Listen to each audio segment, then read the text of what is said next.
currently, logistically, is we have 3 clinicians sharing one home. We're able to expand the message center, but and then one of the other coordinates, we have 2 clinicians sharing one home. And so while predominantly all of our cases, I would say 90% of our cases, are school-based, school-focused cases. And we will continue to provide that level of service because that's what we're required to under IDEA, feeling that they need that assessment. We've been able to expand into an individualized therapeutic focus on the children so that there are some students that if they need twice a week, we're going to see them twice a week. That's not a model that they would get from DBH and didn't get from DBH because it was more focused on the funding rather than the individual need. And I'm a former DBH worker. In fact, set up the AB program back in the early 80s when we did it out on the West End. And I've come to see the light, of course, now that we are here in schools. And so we're going to continue to provide the focus that the schools and the individual and the students and the families need. The issue is, especially on the last bullet point item, within our field, we have 2 governing bodies that we have to respond to. We have Ed Code, which has a set of guidelines that because of our credential and because of where we're working at, we have to respond to those. And we very much do. But we also have the Board of Behavioral Sciences. And the Board of Behavioral Sciences, which governs our license, which most of us have, tells us and is really clear that every 2 years we have to get relicensed and go through trainings. And one of those trainings is the legal ethical training that we have to go through every 2 years. The number 1 issue in legal ethical is always confidentiality. We respond to that and deal with that both on an educational code basis as well as a BES case. But the other thing they said, to avoid litigation, to avoid issues around malpractice, to provide the best level of services for your students, that clinicians need to have an opportunity to collaborate. And it's collaboration that doesn't occur like, well, you could meet once a month. You could meet, someplace else. The issue is that sometimes what happens is we're asked to form a different relationship with a student than, let's say, a speech therapist or an occupational therapist is asked to form. Because they have a specific type of disability that they're working with, a language disability, a physical disability of some nature. We're dealing with emotional issues, and we have to develop what's called a therapeutic relationship with that client. And what we're asking that client to do is to actually form a trusting relationship with us, and in many cases, we're asking them to discuss issues they can't even discuss with their own mother or father. And we're having to work within the rules of confidentiality as far as that's concerned. We deal with that. That's part of our training. We join that dance. We dance with them a little bit. That's how the metaphor that we use. And then we back out, offering interventions, offering solutions, working with support staff to begin to look at how can we work around some of these social, emotional issues that are impacting the educational experience. Clinician comes away from that, and sometimes we carry some of that with us, and we need an avenue to be able to discuss that because there are issues which are called countertransfer issues that sometimes occur. The other thing that occurs is we have found that as we get in there, we knew there was there before because probably I would say 90% of our clinicians are ex-DBH workers that again have come over to the light, to the bright side, and have seen what's going on. We're working in a situation where we have kids that are severely and sometimes profoundly impacted. We have cutters, we have elementary school kids that are suicidal and have attempted. We have kids that are talking about blowing up school campuses. And so we deal with these situations. And in an environment where clinicians can get together and discuss these issues is the best legal, ethical practice to do because then you can do case staffings, case reviews, core staffings where you can begin to look at what are some ideas we can begin to throw out there and look at. We can look into the research. We can offer direction to each other and provide support that clinicians need. Even in a private practice setting where clinicians may have an individual office, it is strongly encouraged, highly encouraged, in fact, legally ethical to go out and seek consultation with cohorts on a periodic and regular basis. Because we now have this funding, which can only be used for education-related mental health services, we also have that opportunity to expand our services. I think in the background in terms of municipal allocation, There is a letter from CDE that identifies the appropriate expenditures for this money, and they did identify and see the need for facilities. And, in the fact that we are actually replacing an entity that had a clinic program. One of the other things we want to look at is that at this point in time, we have not explored the option to become a full-scope Medi-Cal funded clinic. This year, it was a big enough step just to take on all these other cases. But if we want to move in that direction in the future, we would have to have a facility that is certified.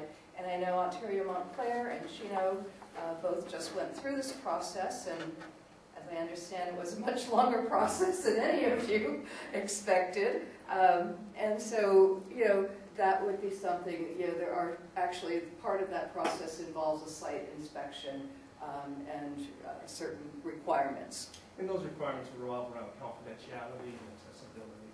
And it gives the districts an option as far as allocating possible other funding sources in the future. Without that, we can't access that.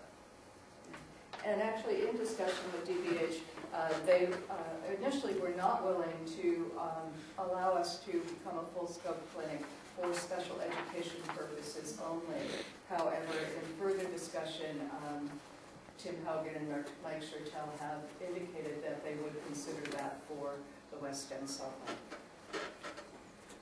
Dave, do you want to? The key is, again, keep in mind, our primary intervention practice is individualized, school-based counseling.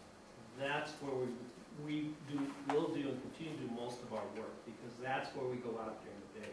That's where educationally, if we're talking about education-related mental health services, that's where we're going to have the biggest impact at the school site as far as collaborating with the teachers, with the case carriers, with the security staff, with the proctors, and with the students.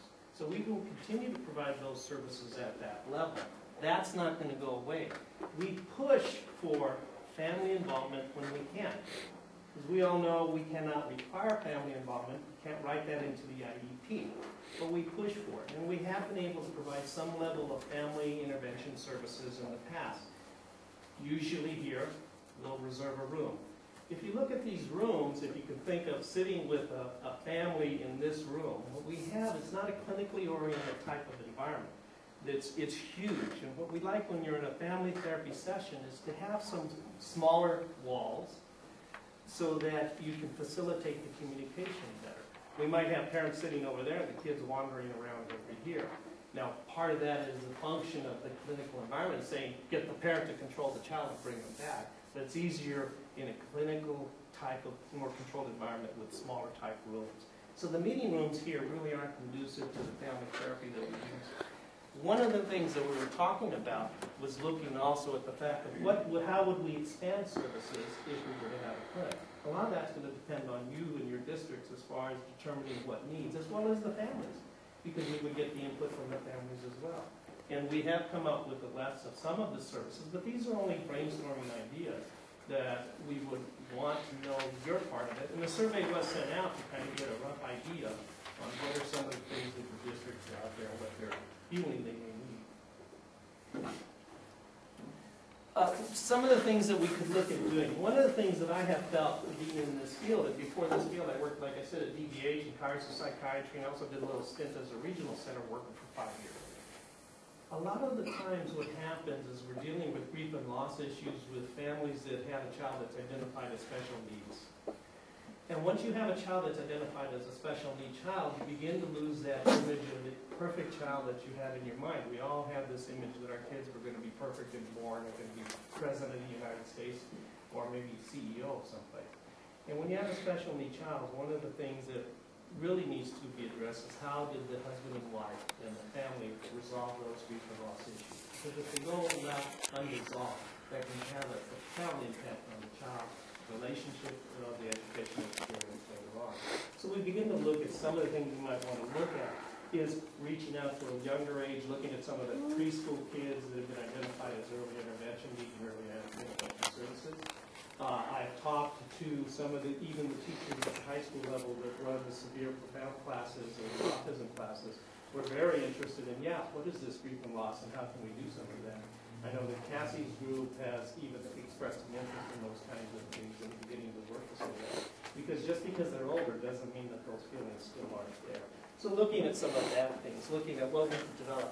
The other thing is understanding that residential placements are extremely expensive.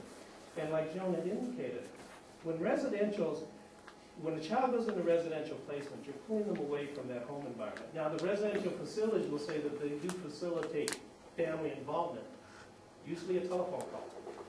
And so if we can get involved in family services early on, we might be able to save ourselves a big cost of money by avoiding that residential placement. The other issue is we have the possibility of accessing or being involved in or even developing a RAP program of our own, which will save us a good sum of money as far as NPS placements or out-of-state residential placements.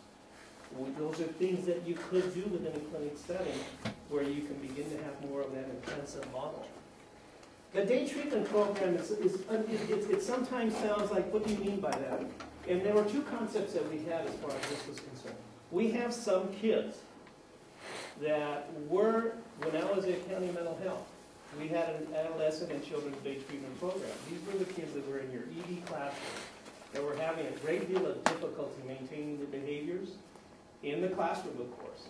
And so when you sent them home, they would have a great deal of difficulty controlling those behaviors at home. So a day treatment program is an intensive, probably 2 to 3 hour program where you're working in there with the group, with the kids, and you're working on these issues as far as conflict resolution, anxiety, anger management, those kinds of things. It's very intense for that period of time that you're there, and it's usually held after school. Now, I understand under the new AB 114, there could be some funding, or there is some funding for transportation to some of these things. Yes, that's an appropriate expense. And so we could use some of that money to pay for some of those services to transport to that kind of facility. The other thing that Joan and I have been talking about that we see that really is lacking is I have a lot of seniors, special ed seniors. And unfortunately, they find themselves in a position where they're saying, where am I going to go to work? Because they don't have the life skills. And one of the things that we're thinking is looking at a day treatment type model with these children, these students, on helping them begin that process of emancipation from high school to adult life. Combining some of the workability transition program, combining life skills, helping them resolve the emotional trauma. Many times my seniors go into a depression around November knowing that this is my last semester here. Now what am I going to do? And so trying to empower them with some idea of there is a future for you and helping them start that and set that process up. So that's what I was thinking at when we were looking at the psychoeducational type of model. Actually helping them with job interviews, looking at hygiene issues. You know, one of the things we do a lot, or I do a lot, is with my high school kids say, maybe it's time to start using deodorant or start shaving. That kind of thing. Because many times they don't pick up on those social cues. So we have the clinical parent training programs, and those will continue on. We have a clinician, we hired a clinician who's also bilingual and is interested in running bilingual or Spanish-speaking type of programs. I know we have one where we contract now, but we might be able to add on another one too. Okay, some of the things that the program advisory group had identified as needs that they see are reaching out to some areas that really haven't been served through mental health services.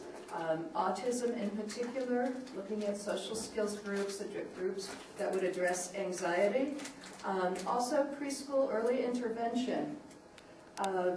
We do have clinicians that are trying and providing clinical counseling services to the 0 to 3 population. We also would like to look at expanding our staff training and in-services because it's important that teachers are aware of how mental health disorders may manifest in the classroom and what accommodations and modifications would be appropriate. Again, confidentiality is a critical element. Many of our families, many students don't feel safe totally at school. And if you're going to really have that trusting relationship, being able to have a confidential place to seek services could actually be helpful to our students. And also, we could increase our staff using interns appropriately for programs that would meet their experience, and this would allow us to provide some additional services at a lower cost. One of the things that happens is when we've tried family therapy, having the parents come in at the school site. And we could use those rooms, but inevitably what happened, and I would say that 99.9% of the time what happened is that